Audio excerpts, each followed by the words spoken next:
Hello जी, छोटों को प्यार, बड़ों को प्रणाम और मेरे भाई बहन को मेरा नमस्कार। तो मैं यहाँ पर 1 कटोरी सूजी ले रही हूँ। इस कटोरी में 300 ग्राम जितनी सूजी आ जाती है। 1 कटोरी सूजी लिया है तो 1 कटोरी मैं हल्का खट्टा दही ले रही हूँ। दही को इसमें सूजी में डाल देंगे और अच्छे से मिक्स कर लेंगे।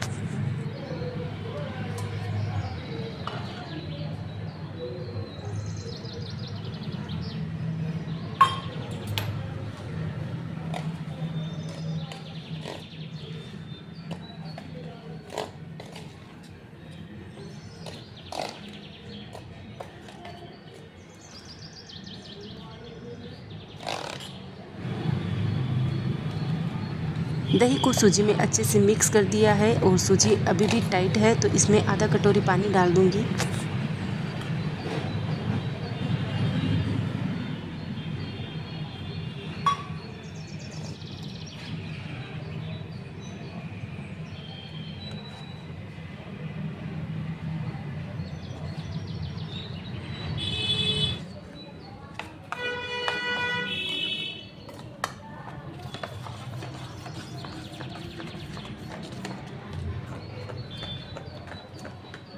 पानी को भी सूजी में अच्छे से मिक्स कर लिया है। अब इसके ऊपर ढक्कन लगाकर 15 मिनट के लिए साइड में रख देते हैं। जब तक हमारी सूजी फूल रही है तब तक मैंने यहाँ पर 600 ग्राम गंवार की फली ली है। इनको मैंने रात को ही साफ़ कर लिया था, बीच में से कट कर लिया, 2 भाग कर लिए। हमारे घर में फली को इतनी बड़ी तोड़ कर ही खाया जाता है। आप चाहो तो इनको छोटा छोटा कट करके भी बना सकते हो। अब मैंने इनको पहले जैसे तोड़ने से पहले एक बार धो लिया था, उसके बाद में एक पानी से और धो लिया है। यहाँ पर हमारी सब्ज़ी बनाने की तैयारी हो चुकी है। इधर हमारी कढ़ाई में तेल गर्म हो चुका है तो 3 से 4 लहसुन की कलियों को मैंने छोटा कट करके डाला है। आधा चम्मच जितना मैंने जीरा डाला है। ये दोनों ही अच्छे से ब्राउन हो जाए तब इसमें एक कटा हुआ बड़ा हरी मिर्च डाल दिया है। हरी मिर्च का तेल में अच्छा सा फ्लेवर आ चुका है तो इसमें अब मैं गंवार की फलियाँ डाल दूँगी।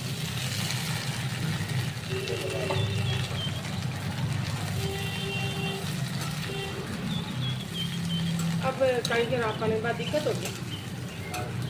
2 से 3 मिनट तक मैं इन फलियों को अच्छे से तेल में सेक लूँगी। फलियों को अच्छे से सेक लिया है तो अब इसमें घर के कुछ बेसिक मसाले डाल रही हूँ। लाल मिर्च पाउडर, हल्दी पाउडर, धनिया पाउडर और टेस्ट के अनुसार नमक। इनको डालने के बाद में हम इनको भी इनके साथ में अच्छे से भून लेते हैं।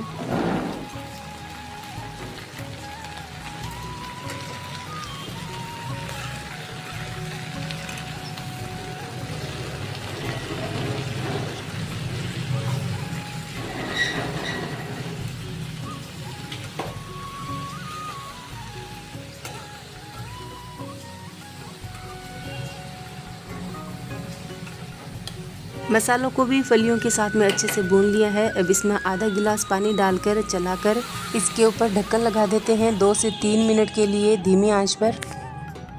अब जब तक 2 से 3 मिनट फलियाँ पक रही है तब तक मैं यहाँ पर ले रही हूँ काचरिया सुखाए हुए। ये काचरा सूखा हुआ ऑनलाइन भी मिलता है अमेज़ोन या फ्लिपकार्ट पर। आप बस उन अमेज़ोन या फ्लिपकार्ट पर काचरा नाम सर्च करिए, आपको वहाँ पर मिल जाएंगे और इनको वाइल्ड कुकुम्बर भी कहते हैं।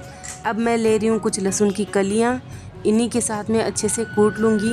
इसकी चटनी भी बनाई जाती है और ये हर सब्ज़ी में डालने में काम आते हैं। इनका जो टेस्ट होता है ना, हल्का मीठा खट्टा होता है, तो ये सब सब्जियों में या चटनी तो इसकी ख़ास तौर पर बनती है, लेकिन हर सब्जियों में डालने से इसका स्वाद बहुत ही ज़्यादा बेहतर हो जाता है उस सब्ज़ी का। इन काचरियाँ और लहसुन का कॉम्बिनेशन बहुत ही बेस्ट है, इसी के साथ में ये बनाई जाती है।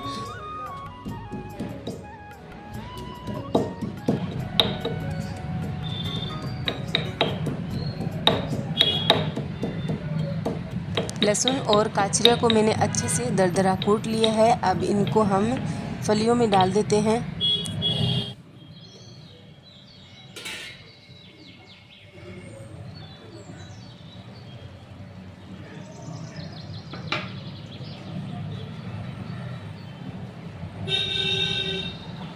ओखली में कूटा हुआ लहसुन और काचरियों को हम इस गंवार फली में डाल देते हैं और बिना पानी के एक बार अच्छे से इनको भून लेते हैं। चालू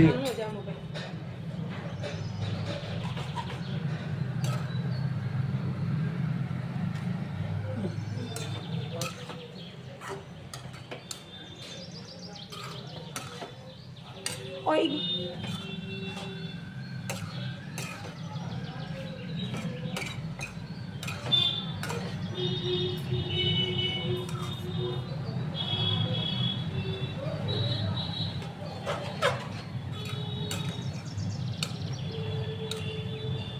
लहसुन हमारा अच्छे से भून चुका है, तो अब इसमें हम थोड़ा सा ओखली का खंकोल कर पानी डाल देंगे।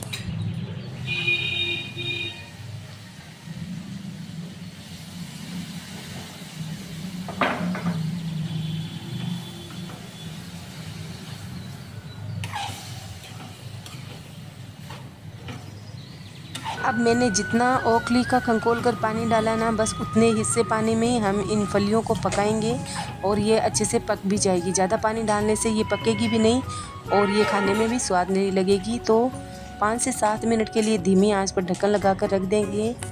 अब मैं दूसरा वाला गैस चालू करके इस गंवार फली वाली कढ़ाई को रख देती हूँ और यहाँ पर गर्म पानी करने के लिए मैंने इडली कुकर रख दिया है। इसमें पानी डालकर ढक्कन लगाकर रख देते हैं। पानी उबल रहा है, तब तक इन प्लेटों पर मैं तेल लगाकर रख देती हूँ साइड में।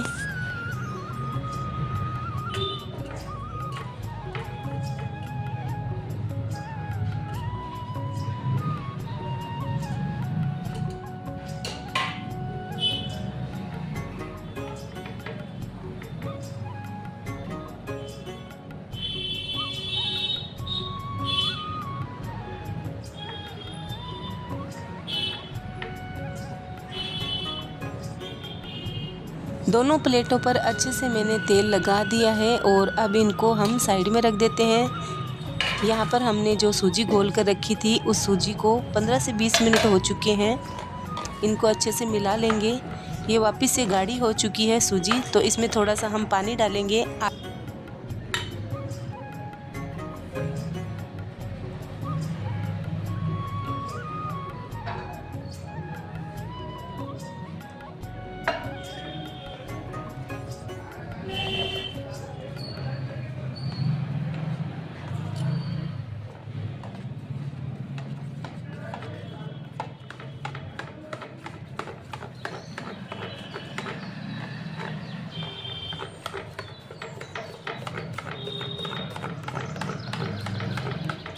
सूजी में पानी को अच्छे से मिक्स कर लिया है। अब इसमें हम नमक डाल देंगे टेस्ट के अनुसार।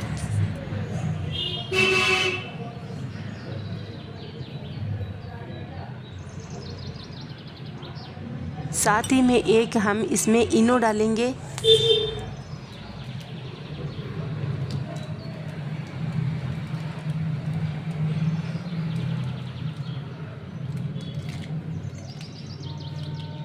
एक पूरा इनो डाल दिया है। अब इसमें 2-3 चम्मच जितना पानी डाल देंगे ऊपर से।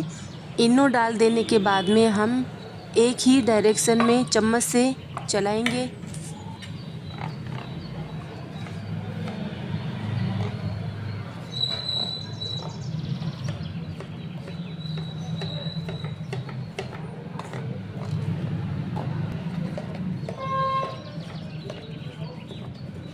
सूजी में इनो को अच्छे से मिक्स कर लिया है। अब दोनों प्लेटों में तुरंत ही हम डालेंगे। इनो डालने के बाद में देरी नहीं करेंगे और इस बैटर को हम दोनों प्लेटों में आधा आधा करके डाल देंगे, क्योंकि ये जो इदड़ा है ये पतला ही बनता है।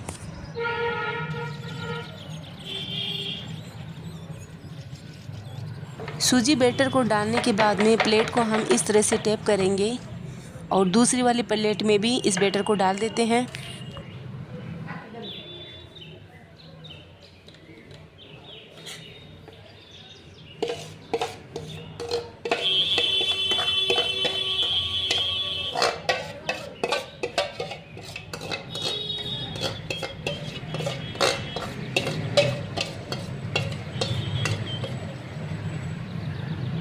सूजी बैटर डालने के बाद में इन दोनों प्लेटों को स्टीम होने के लिए रख देते हैं।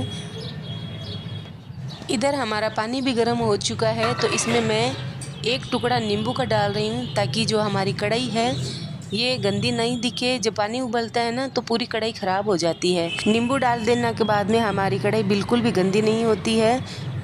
अब इसके ऊपर मैंने प्लेट रख दी है और प्लेट रखने के बाद में इस बैटर के ऊपर मैं काली मिर्च का पाउडर डाल रही हूँ, क्रश किया हुआ दरदरा। दूसरी वाली प्लेट भी केयरफुली से रख देंगे। इसके ऊपर भी हम काली मिर्च का दरदरा किया हुआ पाउडर डाल देंगे। और जब हम इन प्लेटों को रखेंगे ना तो गैस की आंच को एकदम तेज़ ही रखना है, तभी हमारे अच्छे से ये ईदड़ा बनेगा। अब ढक्कन लगा कर रख देते हैं 15 से 20 मिनट के लिए तेज़ आंच पर। इधर हमारी फली भी बन चुकी है। इस गंवार फली को बनने में ज़्यादा टाइम नहीं लगता है, कुल टोटल 10 से 11 मिनट लगते हैं पकने में, और वो भी धीमी आंच में पक जाती है। तेज़ आंच में भी ज़रूरत नहीं पड़ती है इसको पकाने में।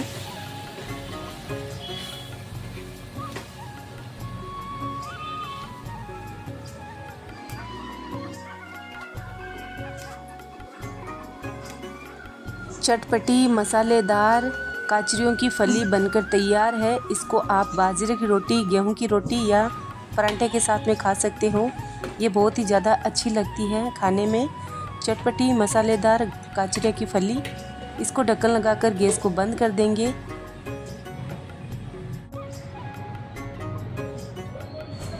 इसको भी 15 मिनट हो चुका है, तो एक बार इसको भी हम चेक कर लेंगे चाकू डालकर। अगर चाकू साफ निकलता है तो हमारा ईदड़ा बनकर तैयार हो चुका है। तो मैंने आपके सामने सब जगह चाकू डालकर दिखाया है। चाकू हमारा एकदम साफ निकल रहा है, इसका मतलब ये हमारी ईदड़ा पककर तैयार हो चुकी है। तो अब हम इनको थोड़ा सा 5 मिनट ठंडा होकर उतार लेंगे। कुकर से भाप निकलती है, तो प्लेटों को जब भी निकाले केयरफुली से निकालिएगा, क्योंकि जो भाप होती है ना वो हाथ को जला भी देती है। तो मैं तो ये रात दिन काम करती हूँ, मुझे एक्सपीरियंस है इस चीज़ का, तो मैं आसानी से इनको निकाल लेती हूँ। इधर हमारी जो कढ़ाई है बिल्कुल भी गंदी नहीं हुई, आप देख सकते हो एकदम साफ़ है। इनको हम केवल सादे पानी से धोएंगे ना तब भी ये साफ़ हो जाएगी हमारी कढ़ाई। इसको नीचे उतार कर रख देते हैं साइड में। और ये हमारे जो ईदड़ा है ये भी पक चुका है ना, तो आप इसके ऊपर उंगली लगा कर देखोगे ना तो आपकी उंगली बिल्कुल भी इसके ऊपर नहीं चिपकेगी। अब हम इसके लिए चटनी बनाकर तैयार करेंगे। उसके लिए मैंने तवे पर ये कुछ मूंगफली के दाने डाले, यानी कि पीनट के दाने। इनको हम 2 से 3 मिनट धीमी आंच पे अच्छे से रोस्ट कर लेंगे, यानी कि सेक लेंगे इनको तवे पर।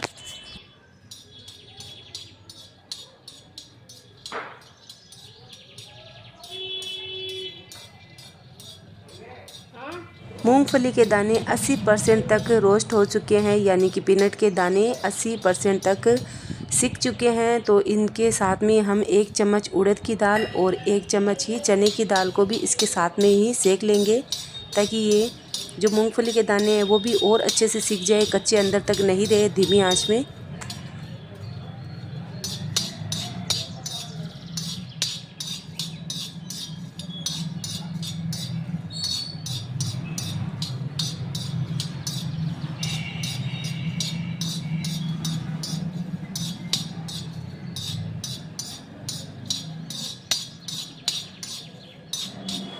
मूंगफली, उड़द दाल और चने की दाल तीनों अच्छे से सिक चुके हैं। तो अब इनको हम प्लेट में रख लेंगे और इनको ठंडा होने के लिए रख देते हैं साइड में। तो ठंडे हो चुके हैं हमारे मूंगफली के दाने और उड़द दाल, चने की दाल। इसको हम मिक्सर जार में डाल देंगे। साथ ही में डाल देंगे कुछ हरा धनिया। हरा धनिया से जो चटनी होती है ना वो बहुत ही टेस्टी बनती है। इसी के साथ में डाल दूँगी मैं आधा चम्मच जीरा। जीरा आपको पसंद नहीं हो तो स्किप भी कर सकते हो। साथ ही मैं डाल दूंगी इसमें डेसिकेटेड नारियल 2 से 2.5 चम्मच।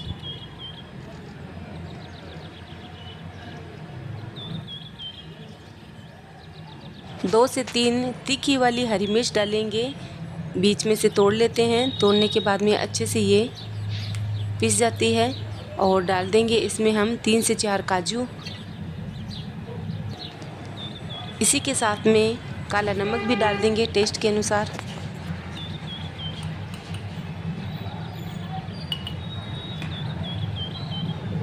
आधा नींबू भी डाल देते हैं। इसके जो बीज है वो मैंने पहले से ही निकाल कर रखे थे।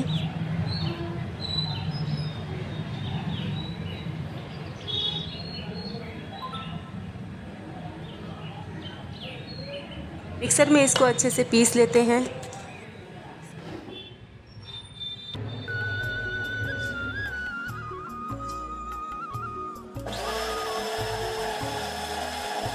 चटनी हमारी अच्छे से पिस चुकी है। इसको हम एक कटोरी में निकाल लेते हैं।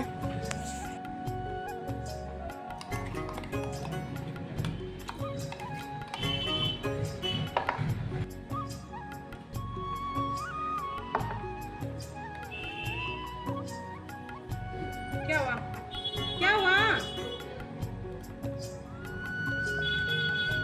इस चटनी में तड़का लगाने के लिए हमने तेल गरम कर लिया है और इसमें हम राई डालेंगे 1 चम्मच जितना। और ये जो तड़का लगा रहे हैं ना, ये हम उस इदड़ा पर भी लगाएंगे, फैला देंगे उसके ऊपर, ताकि इसका टेस्ट उस पर भी अच्छे से आए। ये सूखे कड़ी पत्ते इसमें डाल देंगे क्रश करके।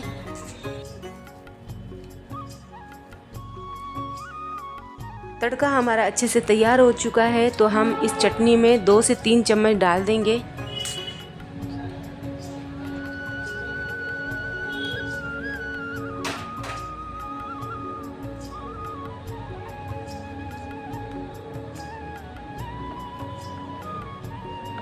के साथ में खाने के लिए हमारे पास चटनी बनकर तैयार हो चुकी है। इसको हम साइड में रख देंगे और अब इन दोनों प्लेटों पर आधा बचाया हुआ तड़का इस पर भी फैला देंगे।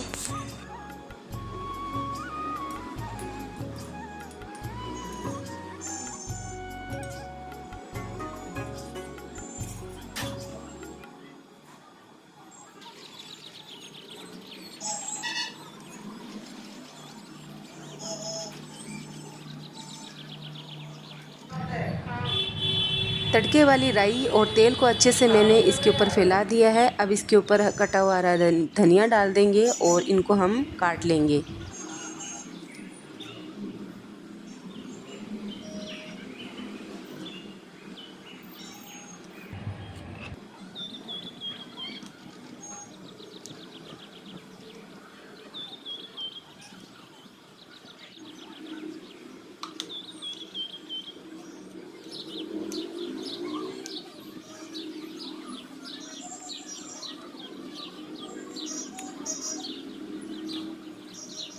आप देख सकते हो इदड़ा हमारा अच्छे से कट चुका है और प्लेट पर बिल्कुल भी नहीं चिपका है। आपके सामने ही निकाल रही हूँ और एक एक जो पीस है ना, एकदम रबड़ के जैसे है, फूला हुआ है और जालीदार भी है। इनको जब हम गरम गरम खाते हैं ना, तो बहुत ही ज़्यादा टेस्टी लगते हैं चटनी के साथ में।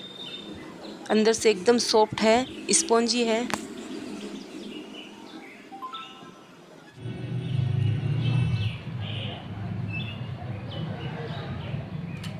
तो इदड़ा हमारा बनकर तैयार हो चुका है और चटनी भी हमारी तैयार है। अब सुबह के 9:30 बज रहे हैं, सबको नाश्ते की भूख भी लगी है, तो सबको हम सर्व भी कर देते हैं, यानी कि परोस भी देते हैं।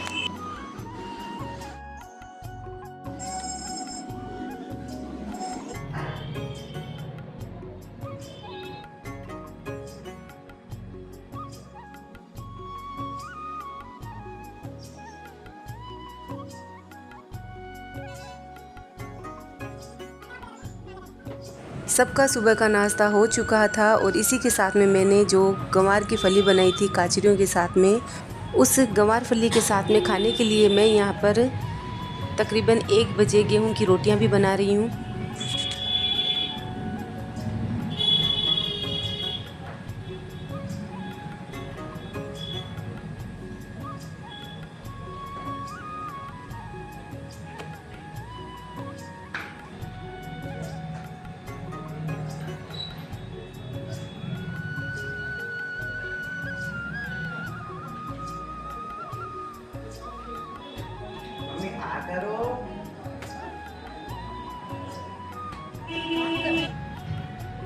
अब जैसे जैसे मैं रोटियां गेहूं की बनाते जाऊंगी, वैसे मैं इनके ऊपर घी भी लगाते जाऊंगी। साथ ही साथ में मैं सबको खाना परोसते भी जाऊंगी, क्योंकि गर्म रोटियों के साथ में ये फलियों की सब्जी बहुत अच्छी लगती है।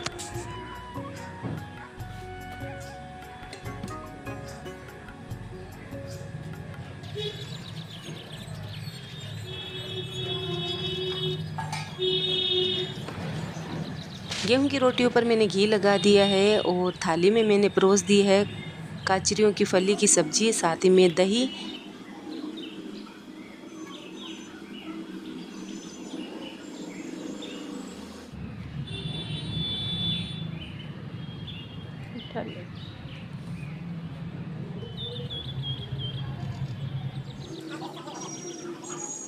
इस तरह से छुट्टी वाले दिन सबने नाश्ता भी अच्छे से किया था और खाना भी मनपसंद का खाया था। आपको भी ये नाश्ता और खाना बनाने का तरीका पसंद आए तो आप भी अपनी फैमिली के लिए इस तरह का खाना बनाइए, नाश्ता भी बनाइए, खुद खाइए, उनको खिलाइए और इन्जॉय कीजिए। मिलते हैं अगले वीडियो।